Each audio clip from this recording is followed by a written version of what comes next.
Krystal, what are you taking a look at? Well, guys, Joe Rogan recently floated a conspiracy for what is really behind the Biden document scandal. Take a listen.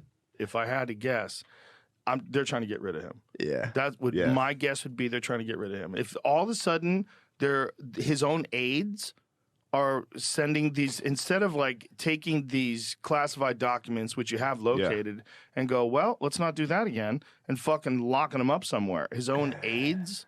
Self-reporting? Dude. Come on, that dude. sounds sus. Well, no one self-reported that fucking laptop. I know. That was Russian disinformation. That reeks of Russian disinformation. They got a hold of the social media companies and lied to them. They did whatever the fuck they could to keep that from happening. And even this, they discovered this before the midterms. Now, I'm not sure that any of the people around Biden are actually clever or cunning enough to pull off this elaborate plot. But Rogan is picking up on something that is a real dynamic here. Biden is not in a great position politically in general, and the continued fallout from this document scandal has been an absolute catastrophe for him. On a substantive level, there remain real questions about how the hell this all happened, the level of carelessness it implies, the real possibility of national security compromise, the arrogance of expecting a separate system of justice for yourself. On a political level, though, if anything, the situation is even worse. Why? Because Biden's document scandal hits him right where it matters the most, electability. And there were already some real warning signs for Joe Biden in that very department. Stretch your memory way back to the days of the 2020 Democratic primary. Pete and Kamala and Beto and John Delaney, they were all there, Bernie too, of course. But in the end, one figure stood alone, Joseph Robinette Biden. It wasn't that voters were particularly enthusiastic about Biden's policy positions. They did have some warmth for him personally, but they preferred Bernie on any number of issues. Ultimately, though, they came to believe Biden was best on the issue that they put above all others, electability. And they were right, sort of, because he completed the mission. He did beat Donald Trump, although it was ultimately really too close for comfort. Now Biden is facing his reelect, and in some ways, and up until recently, that squishy pundit-defined quality of electability looked relatively intact, strengthened even. First and foremost, he is the incumbent president. That typically does count for something. But he also defied history in the midterms, avoided the absolute Democratic shellacking that looked imminent and which had become a sort of political custom for the party in the White House. Sure, voters consistently told pollsters they would love some options other than Joe Biden and Donald Trump. Sure, Democratic voters consistently said they did not actually even want Biden to run for president again. But in the wake of the midterms, it felt like those lingering doubts would surely be assuaged. But the truth is, although the midterms might have shut up the press and the Democratic politicians who distanced themselves from Biden leading up to November, they didn't actually quiet the public's doubts. For an incumbent president, Biden continues to be in a very weak position with regard to his own Democratic base.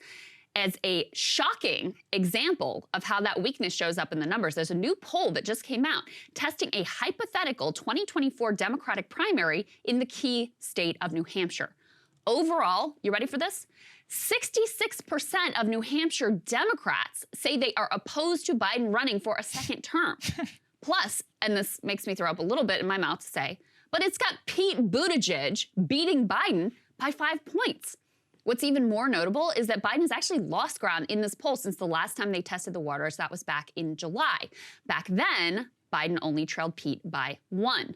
Elizabeth Warren and Bernie Sanders, they have also seen their support rise. Now, Biden's erosion in this poll is counter to the media narrative that the midterms basically shored up his standing and erased any lingering Democratic doubts. The result is even more worrying for Biden, given what a colossal mess Pete has made lately with his unwillingness to hold the criminal airlines to account. They're losing to that guy. Now, it's true that New Hampshire is not a great state for Biden. He does better with Black and Latino Democrats than with the overwhelmingly white population of New Hampshire. But he continues to show plenty of weakness at the national overall level, too. In a new Emerson poll, a sizable minority, 42% of Democrats, say they want a different nominee. That same poll finds Biden losing a head-to-head matchup against DeSantis. But even more disturbing, it's got him trailing Trump by 44 to 41. Now, this comes on the heels of a separate Harvard-Harris poll, which found Biden trailing Trump by 5. Since Democratic voters selected Biden for his electability, it then makes sense that their continued support of him would rise and fall with their sense of whether or not he can win again, whether or not he is the best candidate to take on a Trump or a DeSantis. And they have some good reason at this point to be a little doubtful. For one, Biden ain't getting any younger or any more capable. His ability to do the job for another 4-year term has long been one of the top concerns of Democratic voters and general election voters alike. But now, Biden is in a terrible position to make a strong case against Trump. It's going to be Hillary Clinton all over again, trying to attack Trump on his character, but being too flawed personally for any of it to really land and stick. There's no way that Biden can use Trump's own document malfeasance against him now. Not to mention, the fact that Biden and now Pence have been caught in very similar misdeeds makes it so much less likely that Trump is going to be indicted. Listen, not long ago, I thought there was really little likelihood that Trump could make it back into the White House again. Now, I am not so sure whatsoever. Republicans did not stick the knife in, and Biden's thrown him a massive lifeline. Biden's supposed electability saved his political career in 2020, but in 2024, he's going to have to sell something else to Democratic voters because far from a strong contender, he looks very, very vulnerable. And there's a bit of an Hey guys, ready or not, 2024 is fully upon us now, and Soccer and I have been brainstorming ways that we can really up our game for this critical election. Yeah, we rely on our premium subs to expand our coverage, to add staff, to upgrade the studio. We just want to give you the best independent coverage of this election, which is possible. So if you can help us out, become a premium subscriber today, breakingpoints.com, or the link is down here in the description video. It really means the world to us, and if you like what we're all about, this is the best possible way to keep us 100% independent, working only for you.